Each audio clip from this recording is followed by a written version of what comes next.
Good, thank you.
Ladies and gentlemen, the President of the United States, accompanied by the President of the Republic of Azerbaijan and the Prime Minister of the Republic of Armenia.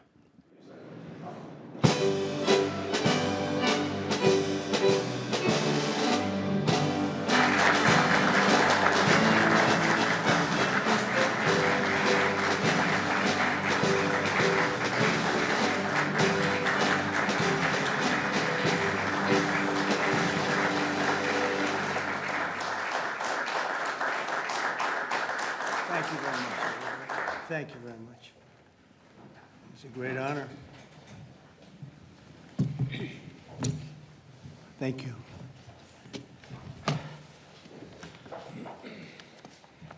It's a long time, 35 years. They fought, and now they're friends, and they're going to be friends for a long time. But it's a big, beautiful honor to welcome everyone to the White House for this very historic peace summit between Armenia and Azerbaijan. It's really a great thrill for me. I love seeing good people get together, and that's what you have. You have two great leaders. I want to congratulate these two visionary people, Prime Minister Pashinyan and President Aliyev, for coming to Washington to sign this momentous joint declaration. It's a tremendously important document, and it's been a long time in coming. They were explaining before that so many times they thought they could get there. It never happened, just never happened. I also want to thank Secretary of State Marco Rubio, Special Envoy Steve Witkoff, and their teams at the State Department. And I see that we have Chris Wright outside and Senator Steve Daines sitting right here. Thank you, Chris. Thank you very much. And Steve, thank you very much. And we have some other wonderful dignitaries, including the dignitaries from your country. But they provided tremendous diplomatic assistance. And Marco, congratulations. It's a big thing. Keep going. He's got many jobs. And then, of course, you would say Steve was quite influential. I call him Henry Kissinger, who doesn't leak. For more than 35 years, Armenia and Azerbaijan have fought a bitter conflict that resulted in tremendous suffering for both nations. They suffered gravely for so many years.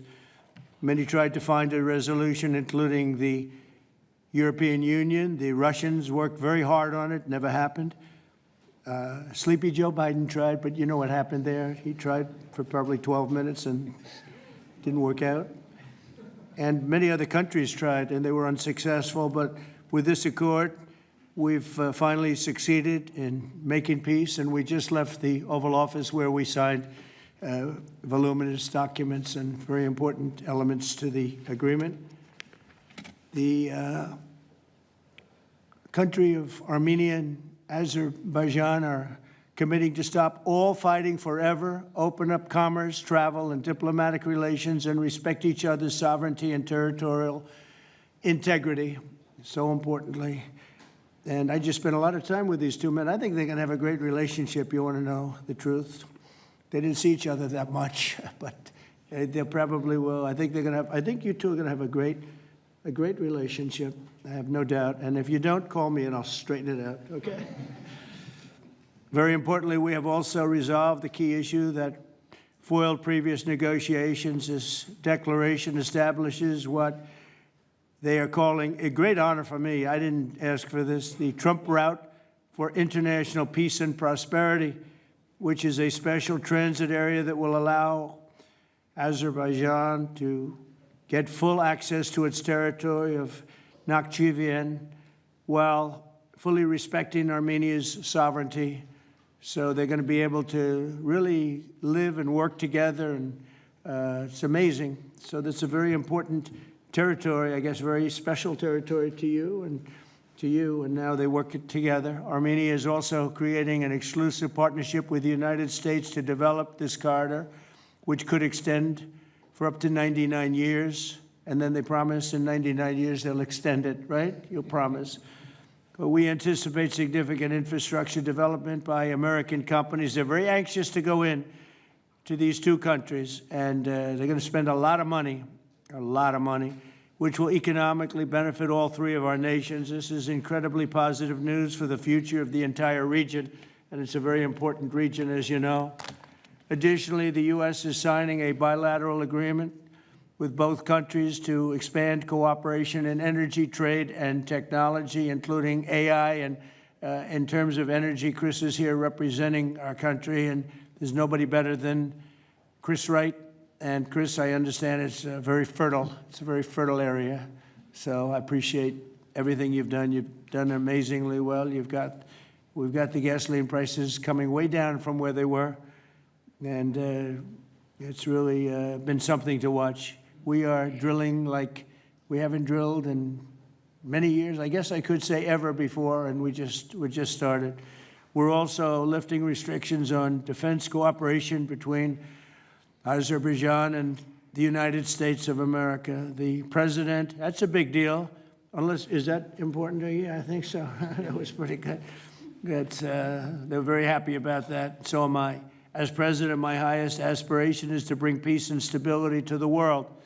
Today's signing follows our success with India and Pakistan. They were going at it.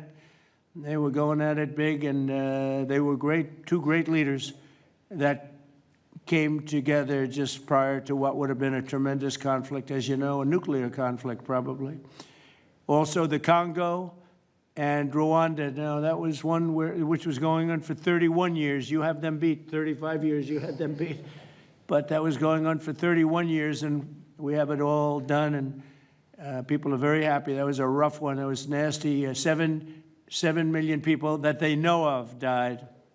Also, just recently, Thailand and Cambodia, that was one that was just starting. That 2,000 people were dead on the border, but it was just starting. And I was talking to one of the two nations on trade, and I said, I'm not going to sign a trade deal if you guys are going to fight. And I got the other one. And again, great leadership, Thailand and Cambodia. And before it got started, beyond that first couple of days, we stopped the war.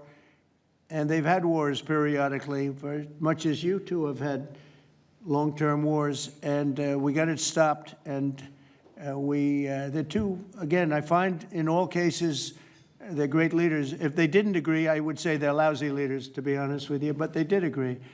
And so Thailand and Cambodia, Serbia and Kosovo, we got something stopped that was ready to start. We didn't like that one. We didn't like it at all, and we saved a lot of lives. And numerous others. In addition, as you know, we took out the nuclear capability of Iran. And to use a term that people tried to dispute without any knowledge, it was obliterated. That's been confirmed by the Atomic Energy Commissions, everybody, that's totally obliterated. They might try again, but they're going to have to try a new site because they are, and I want to just say our military, we have the greatest military in the world. We have the greatest equipment and military manufacturing anywhere in the world, nobody even close. And that sort of proved it. So getting rid of that threat from the Middle East was very big. And I think a lot of people are going to be joining right now the Abraham Accords. It's going to be very important. So hopefully we're going to have many more successes. I hope we're not going to have too many more in this field because hopefully we're not going to be seeing too many more wars. But I came in and this whole world was on fire. All these things were sort of happening. We've only been here for 6 months. The world was on fire. We took care of just about every fire, and we're working on another one that you're reporting on very strongly with Russia, Ukraine, and we'll have some more information for you a little bit later. But I want to ask these two very special people. Again, I've gotten to know them. They're very special people, and I think they have the potential to have a great personal relationship, which is always good, but also a great just relationship. And if I might, may I ask you to say a few words, sir? Thank you very much, Mr. President. First of all, thank you for invitation. It's a big honor to be invited by the President of the United States for this historic event. Actually, we are writing a new history in a bilateral interstate relationship between the United States and Azerbaijan. We are starting the path towards a strategic partnership. The Charter on Strategic Partnership will be elaborated within several months, and that is a historic achievement for Azerbaijan, because to be in the format of strategic partnership with the greatest country of the world is a great opportunity and also a very big responsibility.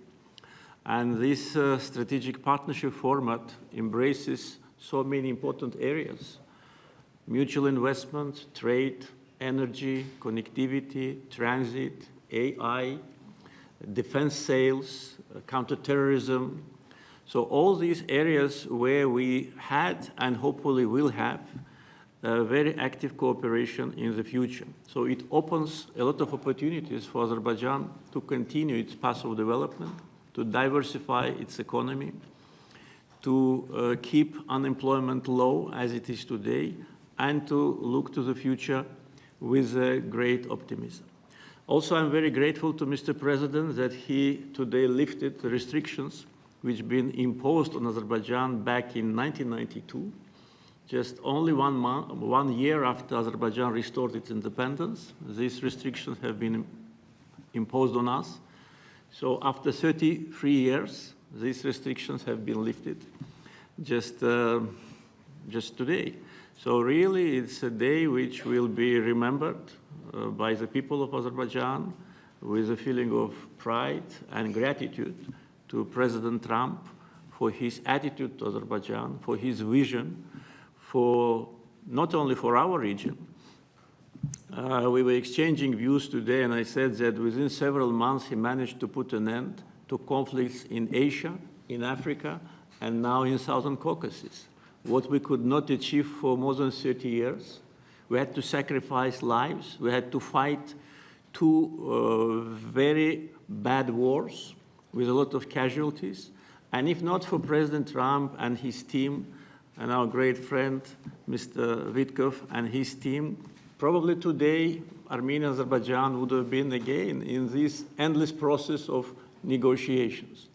So really, it's a historic day. We are today establishing peace in the Caucasus, which will open great opportunities, not only for our region. And as President Trump correctly mentioned, the Trump route for international peace and prosperity, which will create new connectivity lines, which will lift the walls, and which will create connectivity opportunities for so many countries, with investments, with prosperity, with stability. You know, Azerbaijan and Armenia, we became independent at the same time as a result of the collapse of the Soviet Union. But at that time already, we were at war. So we lost a lot of years just being preoccupied with wars and occupation and bloodshed. So today, historic day, also because we bring peace. President Trump brings peace to Caucasus, and we're grateful for that. And I'm sure that Armenia and Azerbaijan will find courage and responsibility to reconcile, and also the people will reconcile. We will turn the page of standoff, confrontation, and bloodshed, and provide bright and safe future for our children. So I'm very happy because today we're writing the great new history. And once again, Mr. President, thank you for all what you are doing for us, for our region, and for the whole world.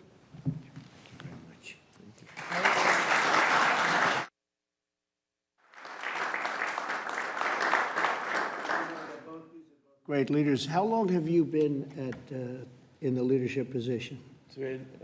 22 years. 22 years. Yeah. That's pretty good. That means he's tough and smart. And it's an amazing part of the world. Congratulations. Thank What you. a great honor to be involved. Thank you very much. Please. Thank you, Mr. President, ladies and gentlemen. Today we have reached a significant milestone in Armenia-Azerbaijani relations. We're laying a foundation to write a better story than the one we had in the past. This breakthrough would be simply not have been possible without President Trump's personal engagement and his resolute commitment to peace in our region.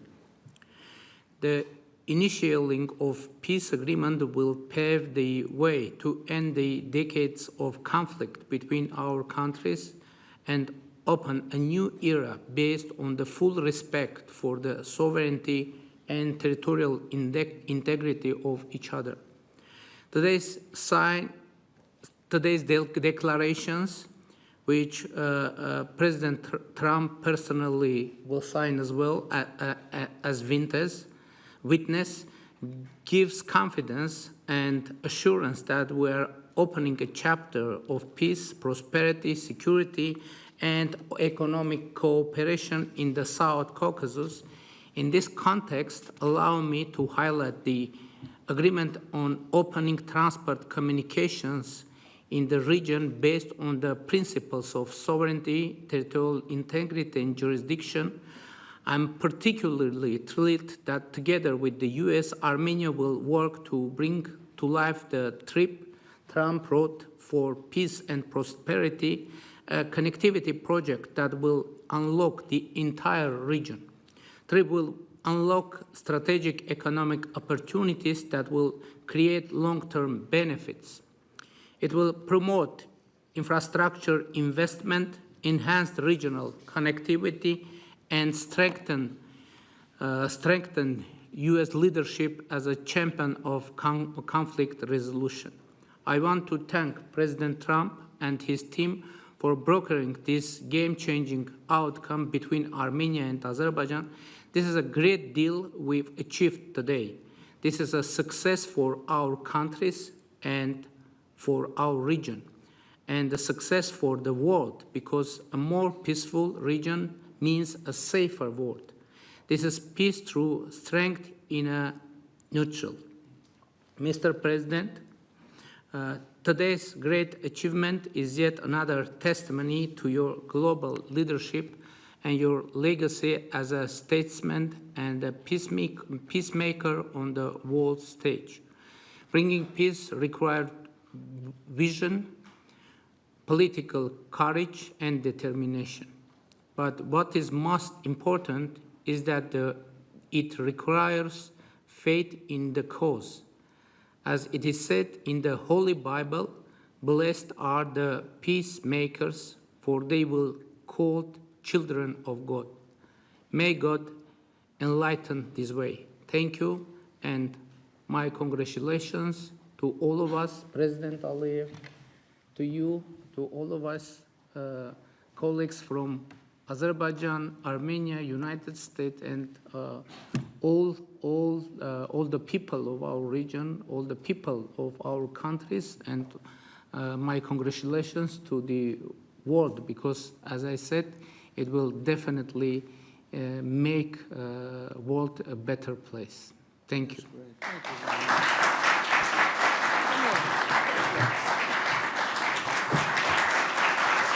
President of the United States, the President of the Republic of Azerbaijan, and the Prime Minister of the Republic of Armenia will now sign the joint declaration on the outcomes of the Trump Route for International Peace and Prosperity Summit. That's really They will beautiful. sign 3 copies in English. The President of the United States signs as a witness to the President of the Republic of Azerbaijan and the Prime Minister of the Republic of Armenia, affirming their path to peace, stability, and prosperity.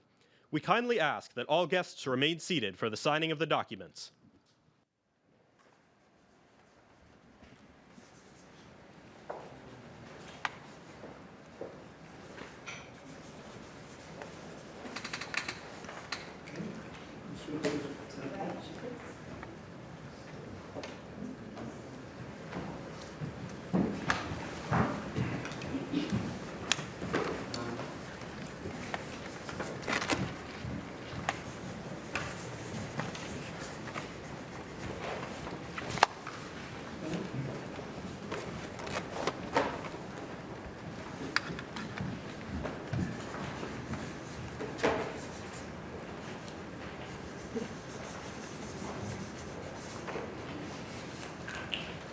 That is so great, and we'll hold up, how about holding up that document, all right?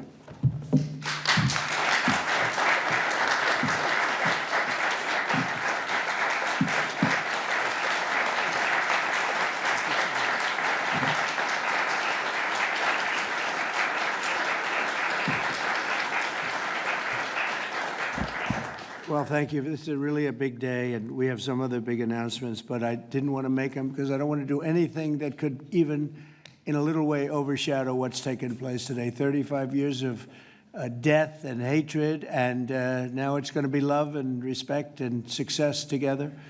And I didn't really want to do anything that would in any way overshadow. I don't think it can be overshadowed when you're at war and so many people have suffered and so many people have been killed, and now you're going to have great peace. And I look forward to that corridor, because that corridor sounds, I'm going to have to get over there. I'll bring Senator Daines with me, and we're going to have to get over there, Steve. So, but this is a really great achievement, and I congratulate you. You're 2 incredible leaders. You're going to go down in history.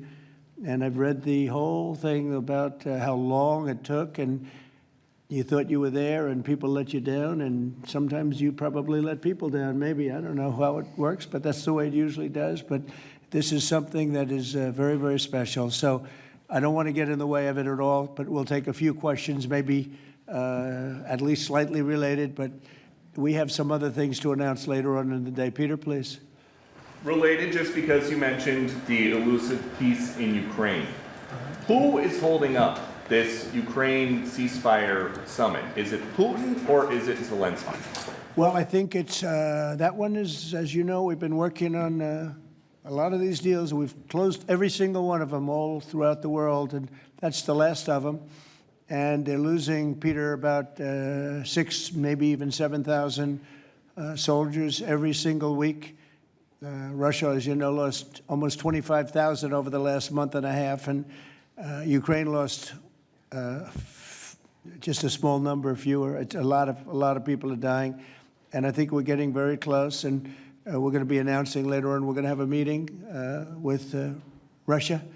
We'll start off with Russia, and we'll announce a location. I think the location will be a very popular one for a lot of reasons.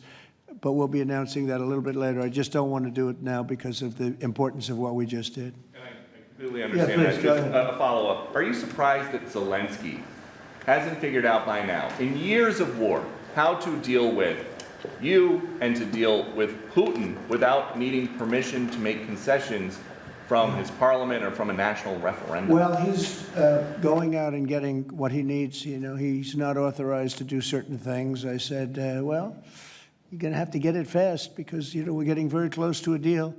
And he's doing that, and he's working with the European nations, and they're terrific people, terrific leaders, NATO. And as you know, I became very friendly with them. They agreed to go from 2% to 5%, 2% that they didn't pay to 5% that they've already paid. It's trillions of dollars. So, you know, we're working together very closely. But no, in all fairness to President Zelensky, he's getting everything he needs to assuming we get something done. But I'll be meeting very shortly with President Putin. It would have been sooner, but I guess there's security arrangements that, unfortunately, people have to make. Otherwise, I'd do it much quicker. He would too. He'd like to meet as soon as possible. I agree with it. But we'll be announcing that very shortly, okay? And location. Yeah, please. Mr. President, with this meeting with Putin, is this Russia's last chance to achieve peace? And do you expect Ukraine to make any type of territorial concession? Yeah, I don't like using the term last chance. Look, it's, you know, look, this is two very, very smart people. They've been going at it and their predecessors also very smart. They've been going at it for 35 years. It's tough. And, you know, when those guns start going off, it's awfully tough to get them to stop. It really does. It's a war that should have never happened. It would have never happened if I were president. There was no reason for it. So many people are killed, so much cultural destruction. You look at those magnificent towers, the most beautiful in the world. You know, the spires were considered the most beautiful in the world. They're all in a million pieces, laying on the ground, all obliterated, knocked into a million pieces. So sad. But millions of people have died. And very, very much set in their ways. A lot of people were set in their ways, but I think we're getting close. I mean, this was not my war. This was Biden's war. But the European Union has been great. As you know, they're purchasing equipment from us. They have a lot of money, and they're spending a lot of money on buying equipment. We're not spending money, but we are supplying them equipment. They're paying for it.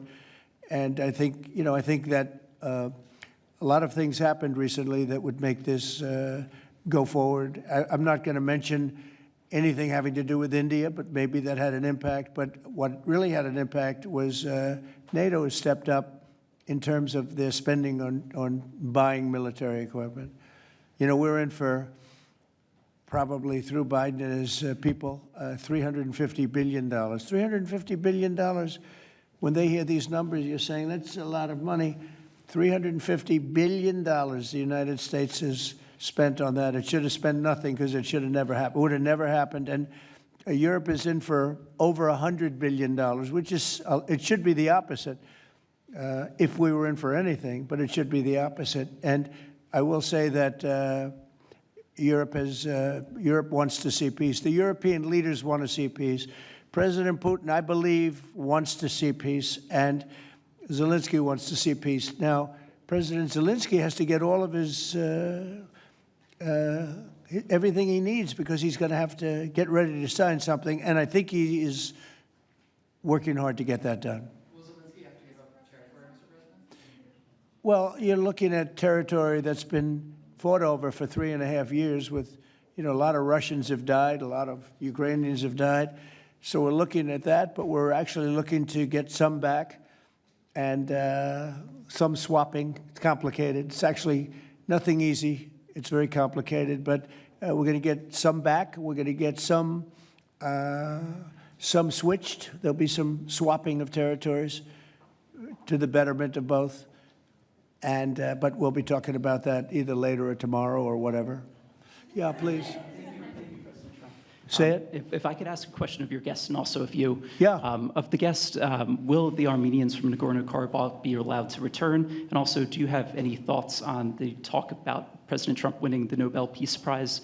And for President Trump, you're working on resolving 2 other major conflicts. In Gaza, you've spoke of resettling the Gazans. The country of Somaliland has expressed potential interest if you were to diplomatically recognize their independence. Are you inclined to do so? And also, did President Putin present an award to Mr. Witkoff during their recent visit? He likes Mr. Witkoff, I can tell you that. That's true. Please, go ahead. I think President Trump deserved to have a Nobel Peace Prize, and we will defend that, and we will promote for that, and that's obvious. So, and today's event, I think, is a very bright expression of that, and hopefully you will invite us to Front row, you'll be front row. yeah. Thank you very much. We are in favor. Thank you. Thank you. Can I have a suggestion? Yes. So maybe we agree with Prime Minister Pashinyan to send a joint appeal to Nobel Committee to award President Trump with the Nobel Peace Prize, because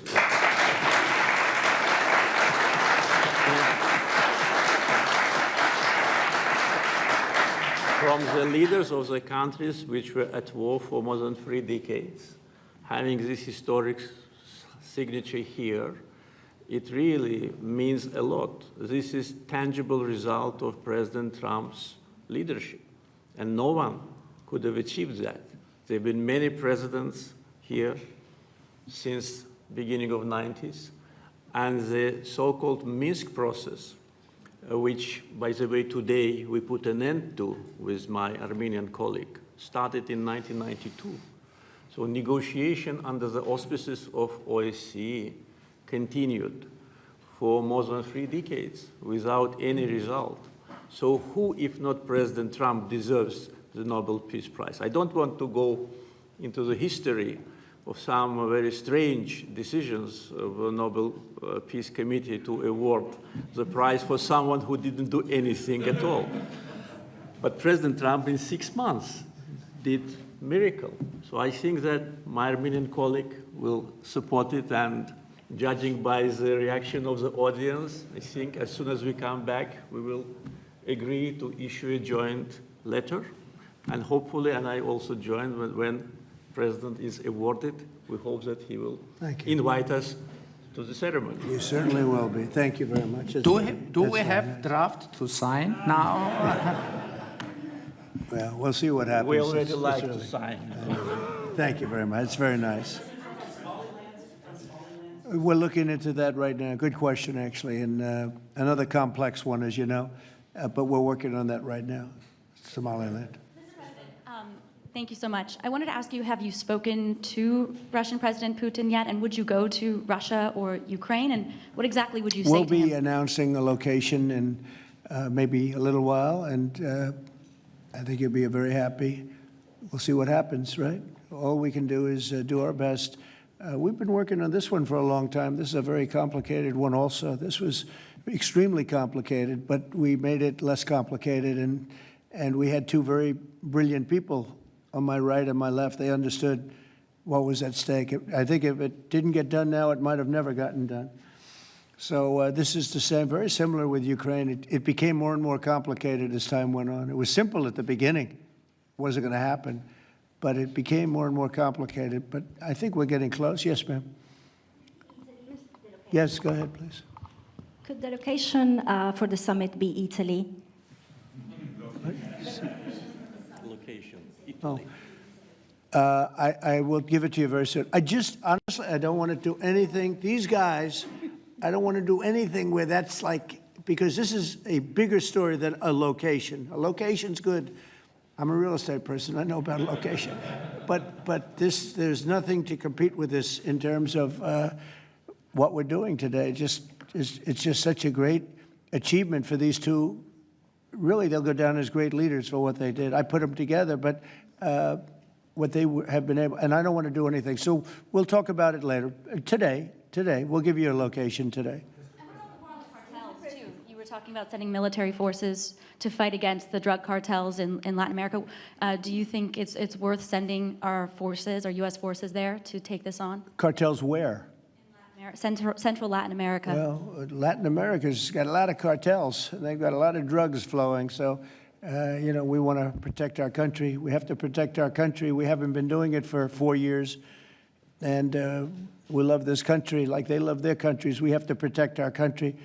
So, you know, we're playing a tough game, but we'll have more to say about that soon. Yes, ma'am. Mr. President, I'm Musala from Azerbaijan News Agency Report. So we are grateful to be here. Today you host a truly historic meeting. As a person who values diplomacy and global interaction, do you consider the possibility to visiting Azerbaijan? Actually, you mentioned Azerbaijan and Armenia after this meeting. Well, To visit our countries, do you consider to visit? Wow. which one do I consider better? Both, yes. Both. Oh, I think if I ever said that you would say, this guy couldn't have solved the problem. You know what? I consider them both great, okay? And you know what? They're going to be even greater. But and they're very different in many ways, but they have a lot in common. But they're both great as far as I'm concerned. Yeah, please. It's an interesting question, right? That would have been a hell of an answer if I said, well, I think I like this one or that one. No, we don't do that. Go ahead, please. Mr. President, first of all, thank you for bringing peace to South Caucasus, something that no one has been able to achieve in 35 years. Thank you. That's number one. We also noticed that you think highly of the commitments that the sides have taken on and assumed. However, considering the long history of conflict and the fact that this is not a legally binding document, will there be consequences if at some point one of the sides takes a step back? I don't think it's going to happen. I think it's going to be very good. And I told them, I gave them a personal commitment. If there's, you know, there's always little problems here and there, right? The big ones have been solved. These are the giant ones have been solved. But if there's conflict, they both know they're going to call me and we're going to get it straightened out. They're not going to have a problem. Where are you from? Armenia. Okay, good. Very good. I was wondering. It was a very unusual question. But it's not unusual considering you're from Armenia. If there's a problem, we will get it worked out. I told them both, don't let the problem last. We get it early and we'll get it solved. Good reporter you have over there. Okay? Can I yes, please. Can I add? Yeah. First of all, I'd like to say that today we initialed the peace deal, which was in the process of negotiations for quite a while.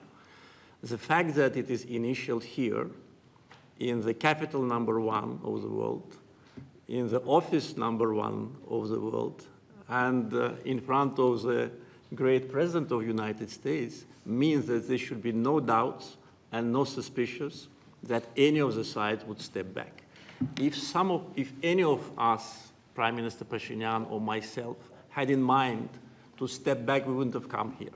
So you can be absolutely sure, as well as Azerbaijani community, that what has happened today will result in peace, long-lasting peace, eternal peace in the Caucasus. That's a very nice statement. I'm sorry. Fully agree and nothing to add. That's a very nice two statements, but that's a beautifully stated statement. Let's go. A couple of more. Yeah, please. Mr. President, many in the South Caucasus have pinned the blame on your predecessor, Joe Biden, and his Secretary of State, Antony Blinken, for obstacles in America's bilateral relations with Azerbaijan and peace in that part of the world. How important is it to you to elevate your country's partnership and your administration's partnership with Azerbaijan, with Armenia, and how important is this for your legacy? Well, to me, it's very important, but it's, you know, I know the history of what was going on because I do a lot of reading, and they've been at a vicious, you know, they've had a very contentious relationship for a long time. It's war. Most of the time was war. And so to get it done, they're great people. I know a lot of people from Armenia. I know a lot of people from both countries. And they're incredible people, and it shouldn't happen what has happened. I wish we could have been here sooner, you know, if the election were different. I'm going to be nice today. I'm not going to be controversial and say the election was rigged. I would have had this thing solved 4 years sooner. But the truth is, that's right. If the election weren't rigged, I would have been here 4 years sooner. We would have signed the same agreement 4 years sooner. But it didn't happen, and the Biden administration did really very little, actually nothing, to get it done. But they did nothing to get really anything done. It was this country was in very serious shape. And I say it over and over again. I met all the leaders of NATO. I went, as you know, to the Middle East. I was with the King of Saudi Arabia, the leaders of great countries, right? Qatar and UAE and others in the Middle East. And everyone essentially said the same thing. We had a dead country 1 year ago. We had a dead country. Our country was dying. And now we have the hottest country anywhere in the world. It's not even close. We have the hottest country in the world. And it's an honor to use that, if you call it power or respect or whatever it is, to settle wars like we have right here to my left and my right. And these two guys are very smart. I got to know them, and they're very smart. They're not going to, I don't think they're going to ever have to bother with me. They may call me just to bug me a little bit. Let me put them to a test, and they'll call because they like to call me. But they're not going to have any problem. We have a very comprehensive agreement. It's a peace agreement. And this isn't ceasefire. This isn't we'll hold off. This is a peace agreement. And they're going to end up doing a lot of business with each other. They're going to do a lot of business with the United States. And I'm going to always remember, at least during the time that I'm here, I'm going to remember how smart they were, how good they were. And when it comes to trade and other things, we're going to always go 100% out. We'll go out of our way to make sure it comes out good for them. They did an amazingly good thing and a very brave thing. It's a very complicated part of the world they come from, very tough part of the world. It's a tough, but smart part of the world. Smart, tough people, and great wealth, great energy wealth. I was talking to Chris, and you were saying, in terms of wealth, it's enormous wealth. But wealth doesn't often solve problems. It takes other things. But they're amazing, two amazing leaders, and it's an honor to be associated with them. How about we'll do one more, please? Thank you, Mr. President. Your gut instincts have always done well in terms of business and in terms of politics. What does your gut tell you as it relates to the possibility of an event like this in the next few weeks, the next few months, in which you have President Putin on one side and President Zelensky on your other side? I think my instinct really tells me that we have a shot at it, okay? And you'll find that out later on, and maybe even today, but we have a shot at it. Look, it's got to be solved. We're not losing people. A lot of people say, why are you bothering? We're not losing people. We were spending hundreds of billions of dollars. Now we're spending nothing. We're spending no money. I guess we're making money because, we have the best military equipment in the world. We're selling it to NATO. But you're losing thousands of people a week, Russians and Ukrainians mostly soldiers, but, missiles are lobbed into cities and towns, Kiev, lots of places. You've been reading the same stories that I've been reading. And we got to get it solved. The Norwegian Nobel Committee will make their announcement as it relates to this year's Nobel Peace Prize on October the 10th, Friday, October the 10th. Is that date circled on your calendar, Mr. President? I can't say. I mean, a lot of people say, no matter what I did, because, I'm of a certain persuasion, no matter what I do, they won't give it. And I'm not politicking for it. I have a lot of people that are. I know. I mean, I read the same things as you do. But it would be a great honor, certainly. But I would never politic. I'm not doing it for that. I'm doing it because of, I really, number one, I want to save lives. That's why I'm involved so much with Ukraine and Russia. It's saving lives of Russians and Ukrainians. It's not American lives. Now, I would say this, that war could have escalated in something much better. That could have been a world war. I think if we didn't come, Ukraine-Russia would have ended up being a world war. And I stopped that. That stopped. Now, the only question is, when is it going to be settled? And it could be very soon. but when is it going to be? But that would have been a world war. If I didn't come along with a very talented group of people sitting largely right here, but there are others not in the room that are very talented, I think Russia, Ukraine would have had a very, very high degree, I think even probably would have ended up being in a world war. I don't think people talk about that now because they don't see it anymore, but we brought it down a long way. But that was getting to a point. When I first came in, I said, wow, this thing is really bad. And it could have escalated to a level that you people would have been very unhappy with. Yeah. Your predecessor, Mr. President, President Ronald Reagan, had a phrase as it relates to dealing with the then Soviet Union and also Mikhail Gorbachev. The phrase was trust but verify. Do you subscribe to that same view as it relates to Mr. Putin and Russia? Well, I do, relating to everybody. I mean, not just President Putin, but also people and leaders that I deal with. Look, I'm dealing with trade. And some of the worst deals we made, some of the worst trade deals we have, I talk about friend and foe, right? Friend and foe, two interesting words. Some of our worst trade deals were not with the foe, they were with the friends. Our friends were just killing us on trade. Not anymore. Not anymore. We're taking in trillions of dollars, and we're respected. And we're settling, through trade, even a little bit here, less here than on some, but through trade, I got things settled. With India, Pakistan, I think it was trade more than any other reason. That's how I got involved. I said, I don't want to be dealing with countries that are trying to blow up themselves and maybe the world. They're nuclear nations. That was a big one. Getting that one settled, I think you'd agree, that was a big one. And they were going at it, they were shooting airplanes out of the sky. 5 or 6 planes got shot down in their last little skirmish, and then it was going to escalate from there. And that could have gotten to be very, very bad. No, I want to save a lot of lives. I love saving lives. That's what it's about. And when you save lives, you really end up having a peaceful world. Usually that ends up pretty well. I want to thank everybody, but in particular these two great leaders for having the courage to do what they did today, and they're going to go down in the history books, and it's a great honor to be involved. Thank you very much.